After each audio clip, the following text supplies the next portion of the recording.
Thomas and the Breakdown Train. Every day the fat director came to the station to catch his train, and he always nodded to Thomas and said, "Morning, Thomas." There were lots of trucks in the yard, and Thomas had to push and pull them into their right places. He worked hard. He knew now that he wasn't so clever as he'd thought, and he wanted to learn all about trucks so as to be a really useful engine. But on the siding, by themselves, were some trucks that Thomas was told he mustn't touch. There was a small coach, some flat trucks, and two queer things his driver called cranes. "That's the breakdown train, Thomas, and when there's an accident, the workmen get into the coach and the engine takes them quickly to help the hurt people and to clear and mend the line. The cranes are for lifting heavy things like engines and coaches and trucks." One day, Thomas heard an engine whistling, "Help! Help!" And a goods train came rushing through very fast. "Help! Help!" The engine, a new one called James, was frightened. His brake blocks were on fire, and smoke and sparks streamed out on each side. "They're pushing me! They're pushing me! Those silly trucks are pushing me!" Poor James disappeared under the bridge, whistling for help. "Help! Help!" Thomas the tank engine didn't know what to do. "Oh, I'd like to teach those trucks a lesson." Presently, a man came, running. "James is off the line. The breakdown train, quickly!" So Thomas was coupled on. The workmen jumped into their coach, and off they went.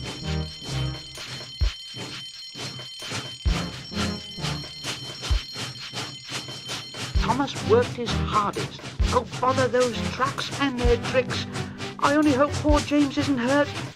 They found James and the trucks at a bend in the line. The brake van and the last few trucks were on the rails, but the front ones were piled in a heap. James was in a field with a cow looking at him, and his driver and fireman were feeling him all over to see if he was hurt. "Never mind, James. It wasn't your fault. We always said your wooden brakes was no good." Thomas pushed the breakdown train alongside. Then he pulled the unhurt trucks out of the way. Oh dear! Oh, don't hurt us, Thomas! Oh, don't hurt us, Thomas! It serves you right! It serves you right!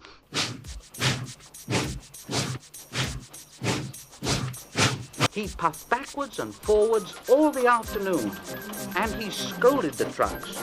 "This'll teach you a lesson! This'll teach you a lesson!"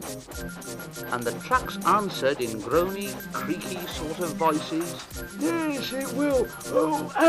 Yes, it will! Oh! Then, when they put James back onto the rails, he tried to move, but he couldn't. So Thomas helped him back to the shed.